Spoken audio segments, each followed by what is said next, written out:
So hello dear student, কেমন আছো? I hope প্রত্যেকে শুধু ভালো নয়, ভীষণ ভালো আছো। স্ক্রিনের উপর একটা কোশ্চেন দেখা যাচ্ছে। কোশ্চেনটা কি বলেছে সেটাকে একটু দেখে নিই।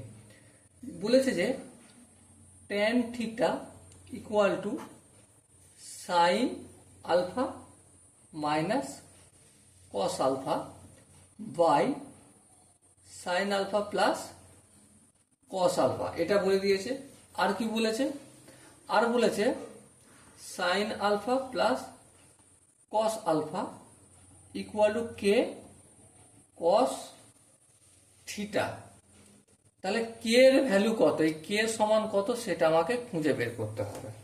ওকে, চলো বের করা যাক। দেখো, আমি একটা কাজ করি। আমরা একটা সূত্র জানি। কি সূত্র জানি? Sec square theta plus cos square theta সমান 1। সরি, এটা ভুল হলো। Sec square theta minus tan square theta, না? হ্যাঁ, চলো। Sec square theta minus tan square theta equal to 1 লিখলাম। আই হোপ প্রত্যেকে বোঝা গেছে। এবার দেখো, sec square theta equal to 1 plus tan square theta. হ্যাঁ, 1 প্লাস ট্যান স্কোয়ার থিটা, বেশ, কোনো অসুবিধা নেই। যদি তাই হয় তাহলে 1 প্লাস ট্যান থিটার মান কত? এই যে লেখা আছে sine alpha minus cos alpha by sine alpha plus cos alpha. এবার দেখো, পুরোটা হোল স্কোয়ার, পুরোটা না করে সেপারেট সেপারেট হোল স্কোয়ার করতেই পারি, যেহেতু গুণ ভাগ আছে, তাই না? সূচকের ফর্মুলা কি? এ বাই বি তার whole to the power m, মানে কি a to the power m by b to the power m. এইটা আমি সূচকের ফর্মুলা কাজে লাগিয়ে দিলাম। এবার ভগ্নাংশের যোগ বিয়োগ করবো। Sine alpha plus cos alpha, পুরোটা হোল স্কোয়ার। হ্যাঁ, এবার এটা একের সঙ্গে গুণ হলে এটাই রয়ে যাবে sine alpha plus cos alpha whole square, plus চিহ্ন দিলাম। এটার সঙ্গে এটা ভাগ বলে মিলে গেলে এক হবে, একের সঙ্গে এটা গুণ করলে এটাই হয়ে যাবে sine alpha minus cos alpha তার হোল স্কোয়ার। এবার দেখো, এখানটা একটা ঘটনা দাঁড়িয়ে গেছে। কি ঘটনা? দেখো, সাইন আলফাটাকে যদি এ বলে মনে করো আর কস আলফাটাকে যদি বি বলে মনে করো, এ প্লাস বি তার whole square plus a minus b তার হোল স্কোয়ার। কিসের সূত্র? 2 into a square plus b square.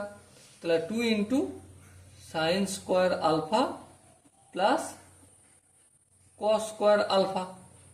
Okay, no problem. এবার দেখো, এখানে যে sine alpha plus cos alpha দেখছি না, এর মানেটা কি? দেখো, কোশ্চেনে দেওয়া আছে sine alpha plus cos alpha equal to k into cos theta. তাহলে কে square into cos square theta, কারণ স্কোয়ার রয়েছে। ওকে, এবার ধ্যান দিয়ে দেখো, এটা কি করছিলাম তখন? সেক স্কোয়ার থিটা করছিলাম, ঠিক আছে? 2 ইন্টু 1, কেন? Sine square alpha into cos square alpha সমান 1ই হয়, করলাম। এটা k square into cos square theta, বেশ। এবার ধ্যান দিয়ে যদি লক্ষ্য করো, এই সেক স্কোয়ার থিটাটাকে আমি 1 বাই কস স্কোয়ার থিটা করতে পারি। হ্যাঁ, করলাম।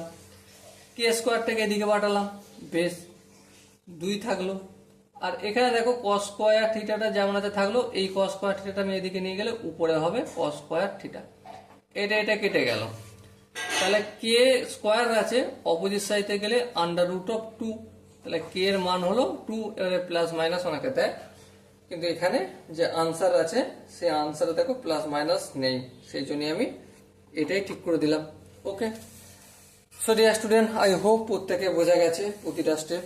যদি কোনো স্টেপ বুঝতে অসুবিধা হয়, ডাউট হয় বা কনফিউশন হয়, তাহলে কি করতে হবে? আই হোপ তোমরা প্রত্যেকে জানো কি করতে হবে, কমেন্টে জানাতে হবে। ওকে, সো দেখা হচ্ছে পরবর্তী সেশনে। ততক্ষণ পর্যন্ত ভালো থেকো, সুস্থ থেকো এবং জয় হিন্দ।